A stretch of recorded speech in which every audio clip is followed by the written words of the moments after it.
We had the pleasure of working with a very talented filmmaker. In fact, I think I told you about this, Terry. Doug Rowland, he had a Oscar-nominated film called Feeling Through, and he casted the first deafblind actor in a co-lead role. And, this was really an undertaking that was an education for him. He came and spent time, immersed himself at Helen Keller, and learned from everyone here just to be sure that his film was authentic and that he could represent this person and make sure the filmmaking process itself was accessible. But he knew it could be done, and it was done very successfully. But as a result of that, we jumped off and did a series of interviews. It's a virtual learning platform, and it is really a community of people who are deafblind who speak on various topics that are important to them. And it's their voices, it's their lived experiences that they share. And they talk about employment, they talk about assistive technology, advocacy, and marriage and, family issues. But it's really about bringing people who may not know, to really bring them close to their lived experience and sort of open our minds to, oh, okay, that's, because those questions will go unanswered. So there's assumptions that are made, but it's really to give people the opportunity, the platform to tell those stories.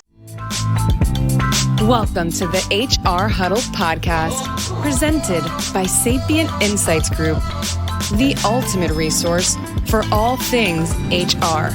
It's time to get in the huddle.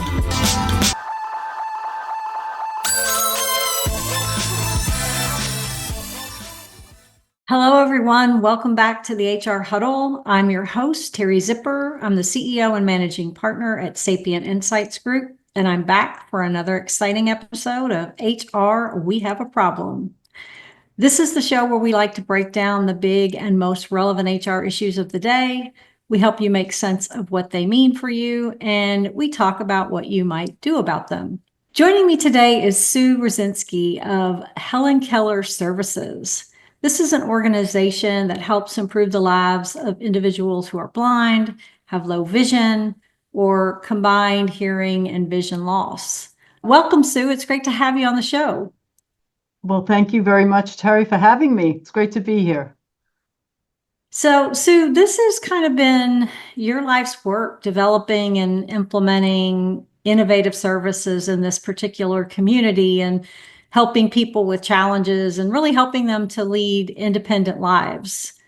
I know our initial conversation was kind of eye-opening for me. I mean, while we may introduce or understand the general challenge, I would submit that, most people are just unaware of the needs and, quite frankly, the possibilities, like, what can happen out there. So individuals, including yourself, have done a lot to bridge the gap and change lives. And I was hoping that we could continue that conversation and not just continue to educate myself a little bit, but educate our listeners on, what they might do about some of these things. I know a lot of the listeners are, in general, people in HR, other staff functions, people who may be looking for ways to solve for these challenges and for employees that they have, or they may be looking to employ other very capable people. So that's what I was hoping we'd talk about today. Does that sound like a good plan to you?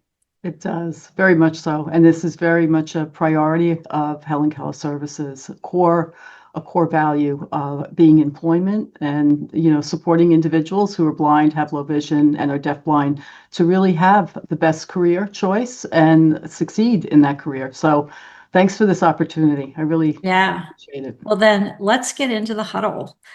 So why don't you start by giving us a little background on the organization, how long it's been in business, what kind of things you guys do, and kind of what's the overall mission? Sure, my pleasure. So for 130 years plus, we have been established 1893, and our roots are in Brooklyn, New York. But since that time, we have grown in many, many ways. Helen Keller Services is comprised of two divisions. One is Helen Keller Services for the blind, and the other is Helen Keller National Center. So the Helen Keller Services for the Blind is really the New York centric kind of arm of our organization. We provide services to all ages, starting at early intervention, including preschoolers. We have a preschool program in Brooklyn. We work with youth, supporting them to explore their future after graduation, have opportunities to learn about STEAM and occupations in that area, work experiences, work job readiness. We have a very comprehensive vocational rehab program for working age adults, and we have specialized services for seniors. And this is something that we offer to people living in the 5 boroughs of New York as well as Long Island. Our national program, the Helen Keller National Center, is the other division, and this is an act of Congress established as in 1967. We have 5 mandates that we are working towards every day. One of them is to provide intensive services to individuals who are deafblind or have a combined vision and hearing loss, and that can be anywhere in the country. And we have our headquarters for this division in Sands Point, Long Island. We have a campus. People come from all over the country and really develop a training plan and work towards their independence, towards employment and further participation and quality of life in their home community.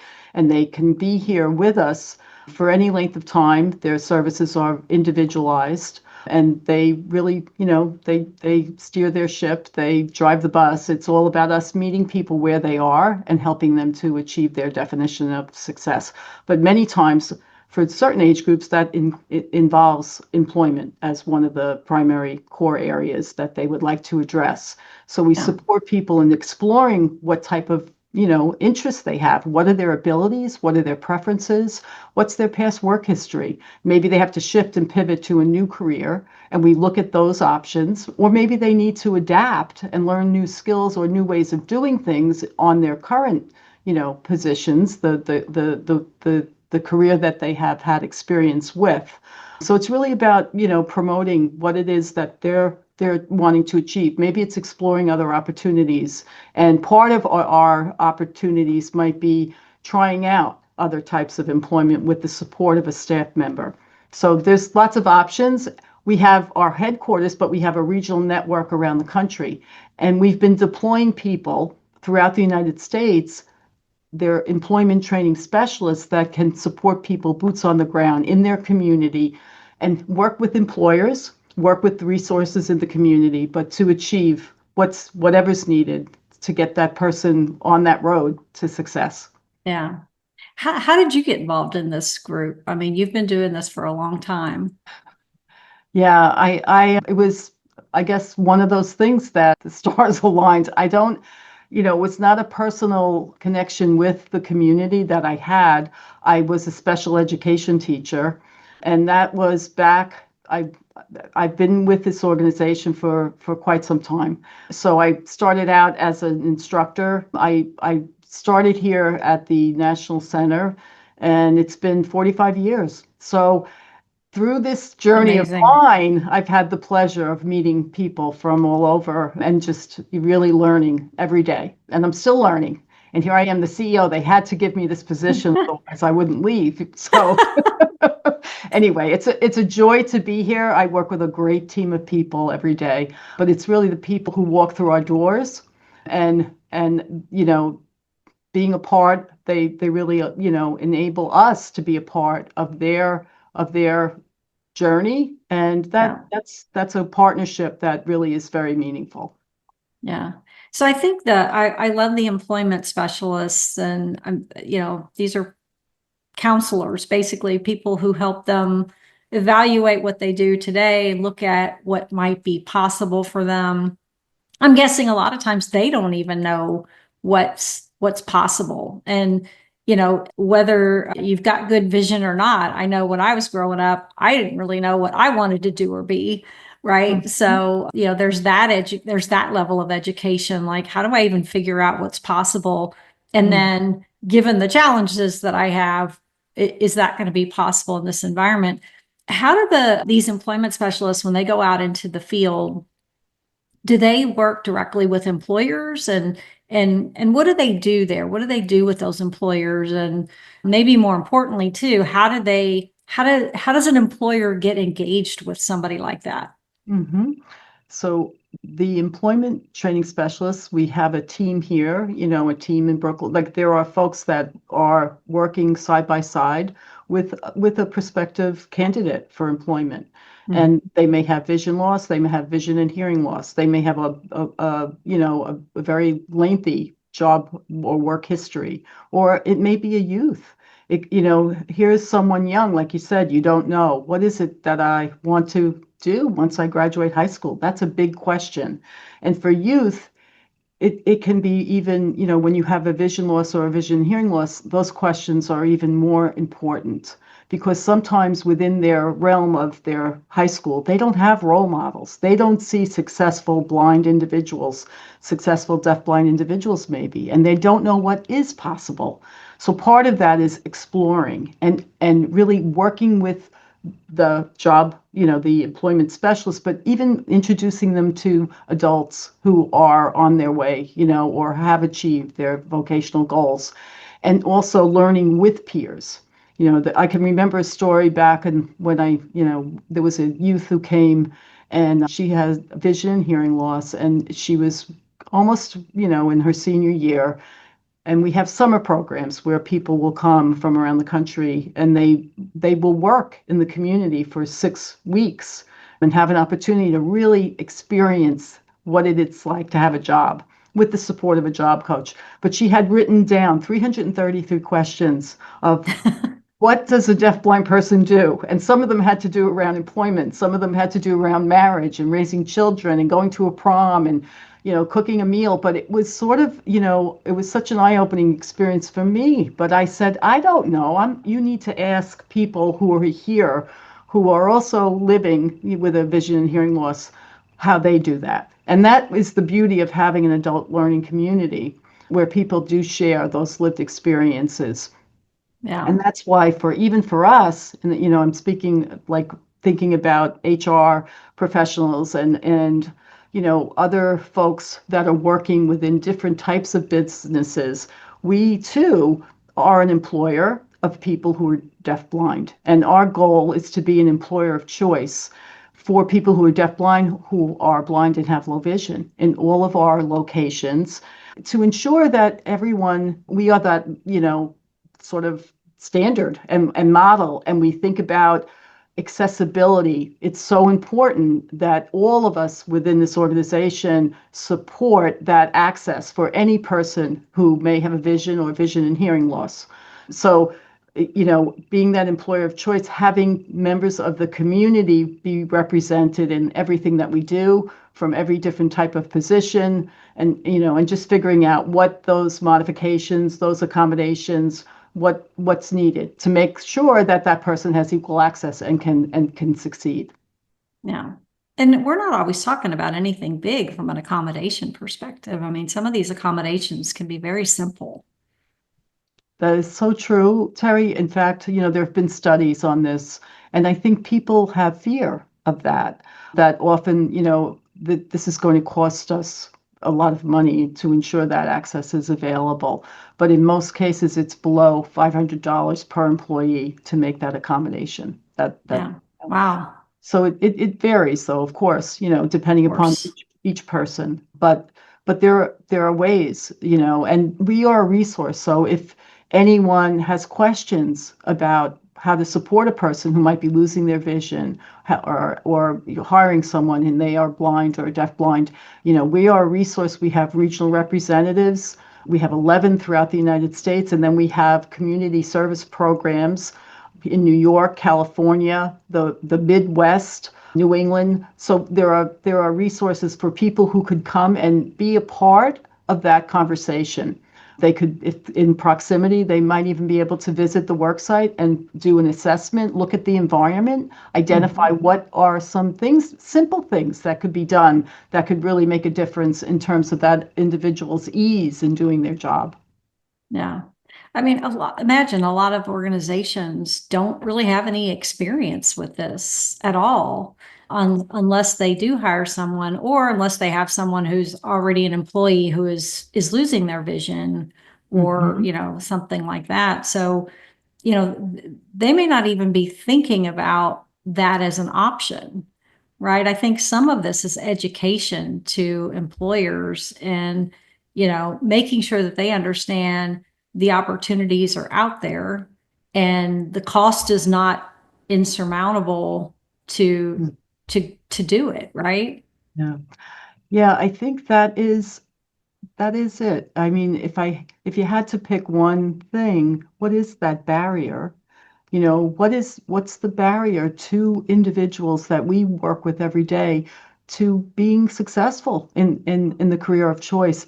And it's not so much, the accessibility that can be solved. I think it's sometimes people's assumption about what's possible. And it's sort of that, well, how is that going to work? Well, how could that person be able to do that job effectively? Well, they'll do it, but they might do it a little differently. So there's really, to take a step back and just think about it a minute, and not decide right away that this is not going to be possible, but to contact us or others that are within the field that can help you. Well, maybe we can answer those questions. Maybe we can solve that challenge. There's so many ways to do things. And that's really what it is. It's about finding new ways, new strategies. Sometimes it's a software program that needs to be tweaked. We have different services where we're working with people in a variety of fields. It's not like, these are the jobs and you must be able to be matched to a predetermined, category. It's really anything possible. Yeah.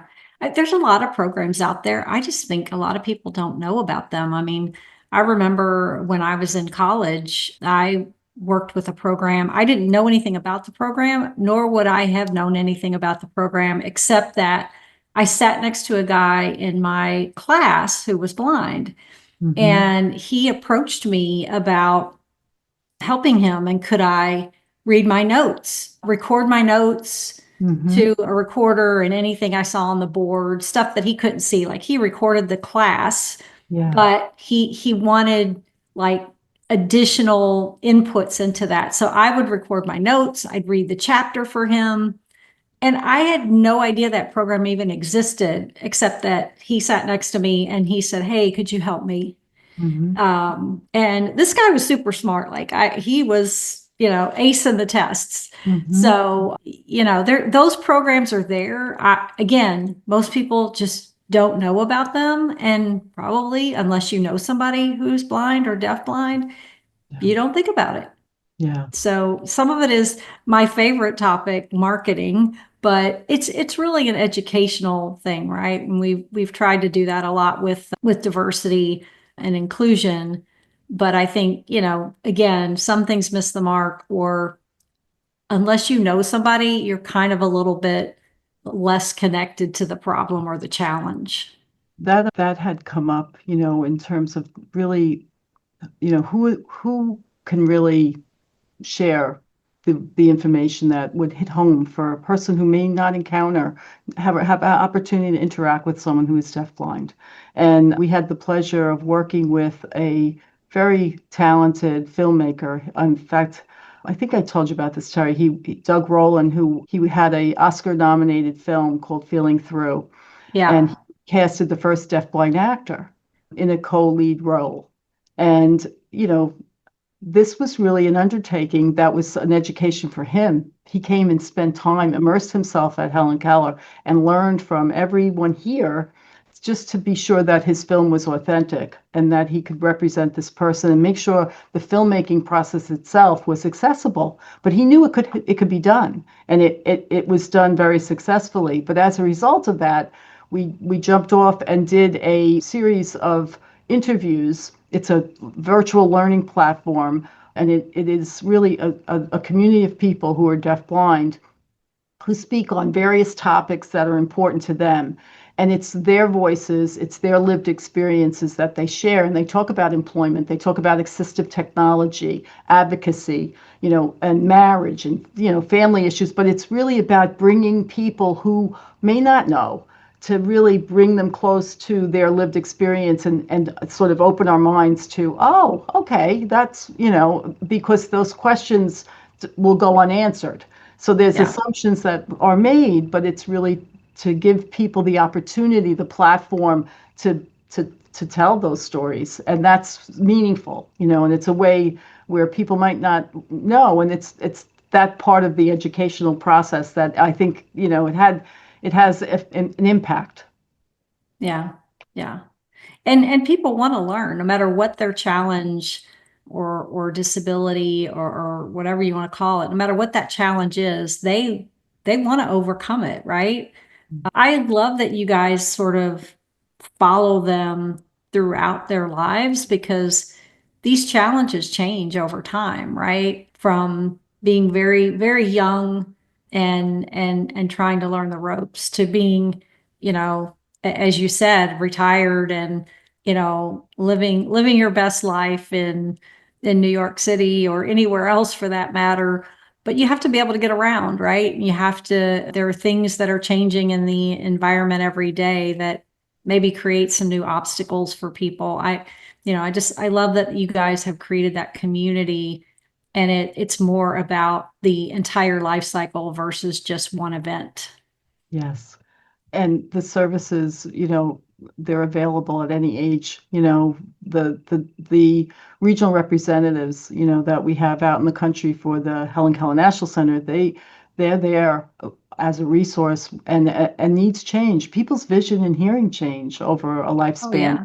What we're learning more and more, people who are of older age, that senior population, that group of people, they're experiencing age-related vision and hearing loss, and it's growing. It's growing enormously. So they say by the 2030, that group could grow to, over 3 million to 14 million people. It keeps growing exponentially.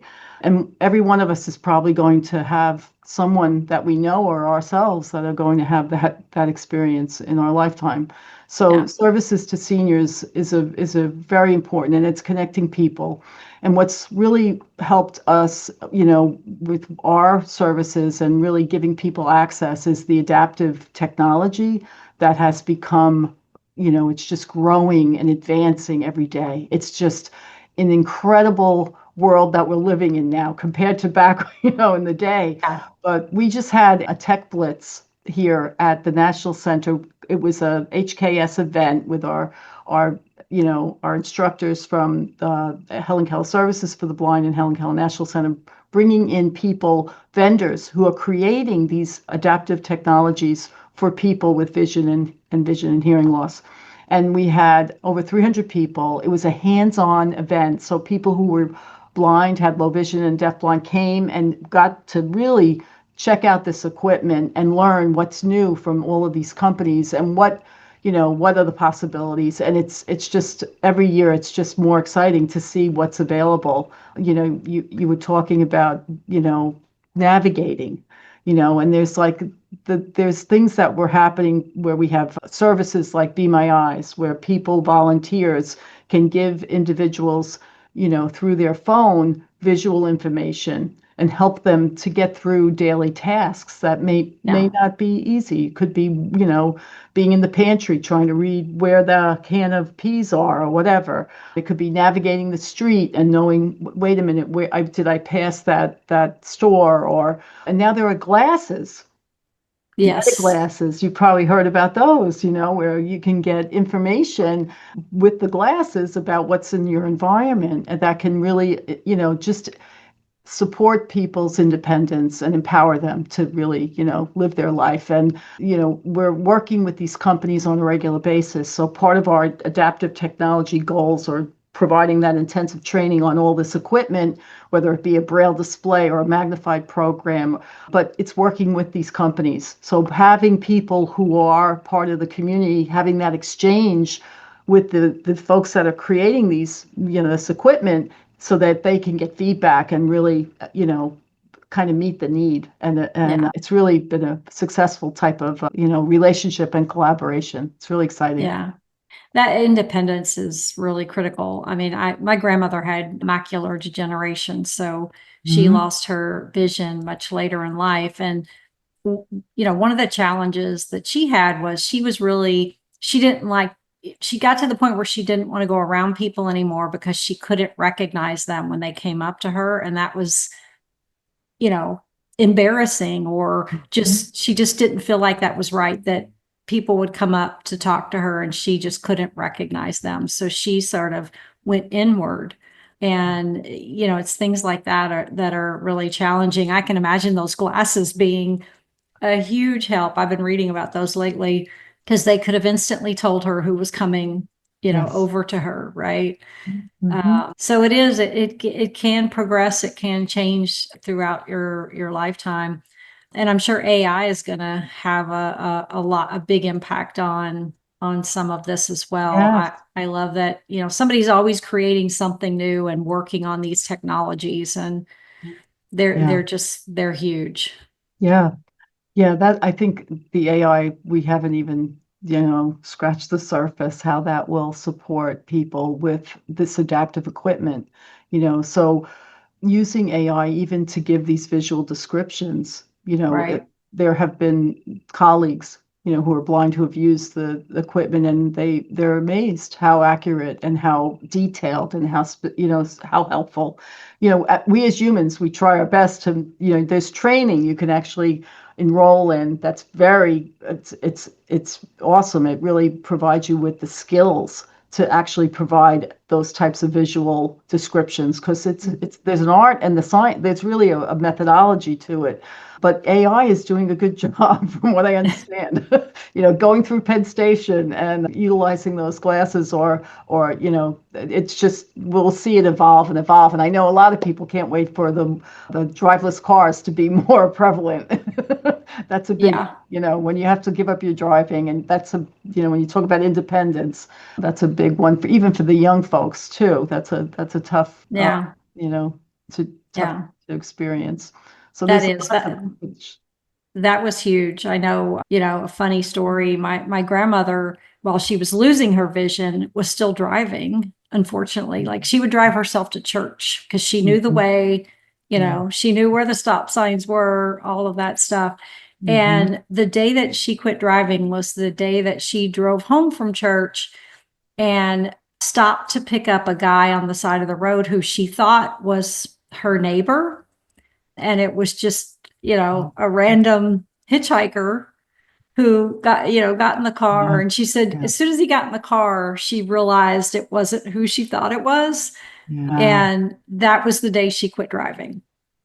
But she said, I couldn't make out a face. Yeah. And so I can't do this anymore. Yeah.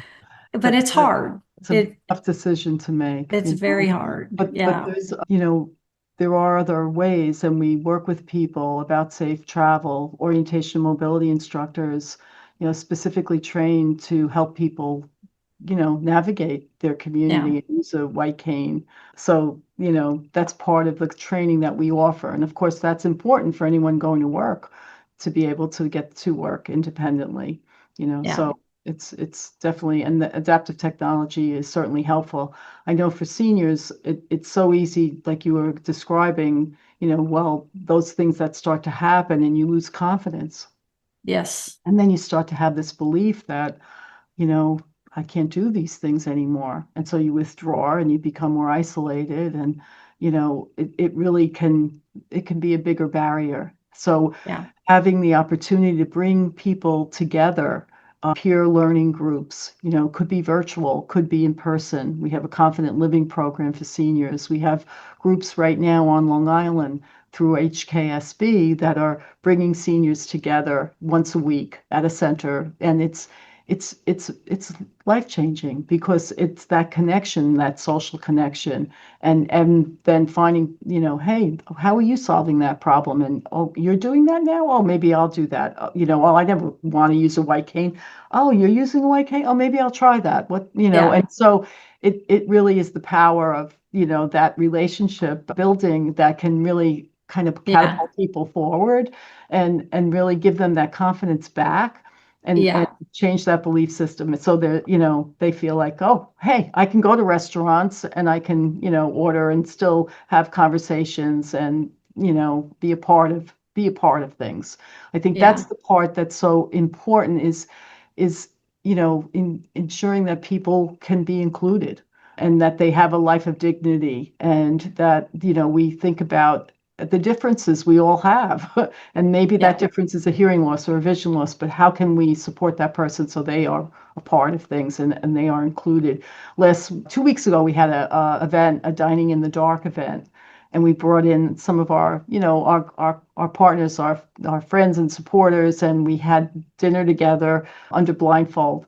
And it was a really, it's a great experience to connect with people, but it just Yeah. gives you that perspective a little bit. It's not to say, oh my, this is really too hard. It's about, no, there are tools. So our not instructor, she's our supervisor of the independent living department. She is deafblind. She gave people the tools first and taught them this is the way we will dine if we have no vision, and giving Yeah. people the opportunity to say, oh, I can do this is just an adaptive way, a different way of doing things. But Yeah. yeah. Well, and now with, work remotely and things like that, people have a Yeah. lot more opportunity to use the things that they have access to in their own homes, right? So that I think that's also been a positive change for this particular community. But what I heard there was positive peer pressure is a good thing, right? Yeah. If people see other people doing it and it works, Yeah, they may be likely to do it as well. that's so I know true. you mentioned that you have the employment specialists out in the field. Do you work with any other sort of affiliates around the country that help with other stages of life as well? Yes, we work with many organizations across the United States and here in New York. We like to collaborate. I mean, that's really our middle name. And part of our mandate even is to really, work with other organizations and provide professional learning opportunities.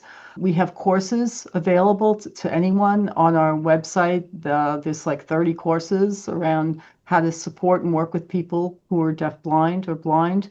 We provide technical assistance to organizations so we can put together a plan with experts and really define what the needs are of that organization. And we can work with you for 6 months, a year. We can give you the resources, facilitate training, have in-person, virtual. There's lots of options, but it really is our goal to increase the qualified individuals out there working with folks who are blind, have low vision, and are deafblind, and collaborate, make sure those services are available to everyone.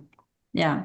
How do organizations find you or find, should they start with you and then you'll introduce them to people in their local community, or Um, how should they approach that? Yeah, they can contact us. They can contact me, or you can check us out on our website, helenkeller.org. There are contacts for various types of services. There are, ways that you can look up who might be the right person to contact.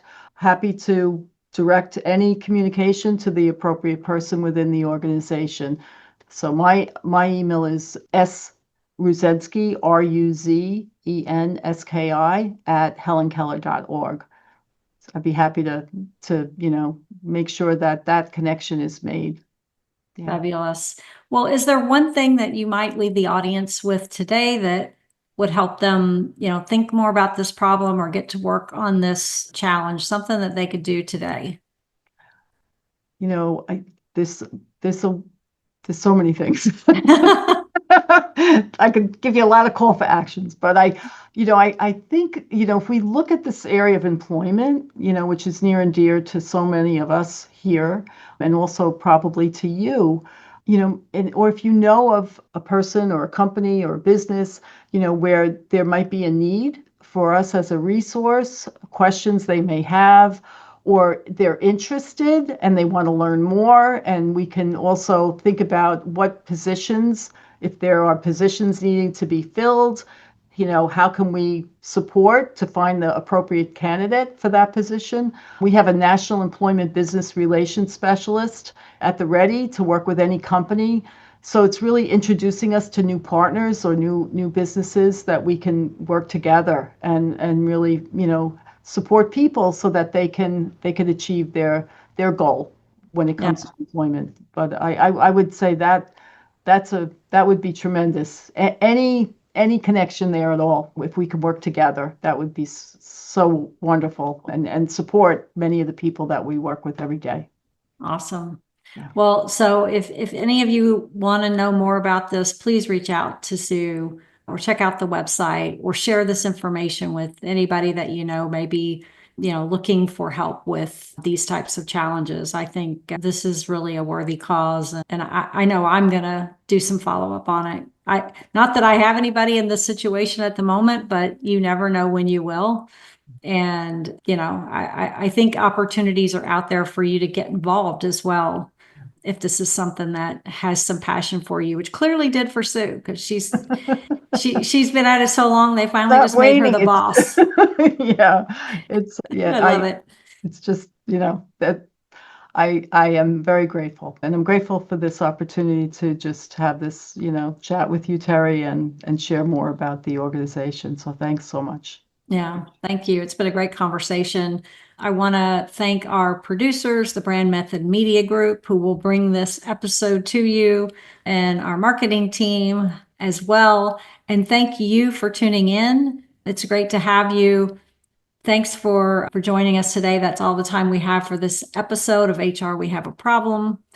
If you enjoyed it, you can subscribe to it on your favorite podcast app. I'd appreciate it if you'd leave us a review or tell us what other topics you want to hear about. We'd love to spend some time on topics that you guys are thinking about and interested in. We'll be back in 2 weeks with another episode of HR We Have a Problem. Thanks, everybody.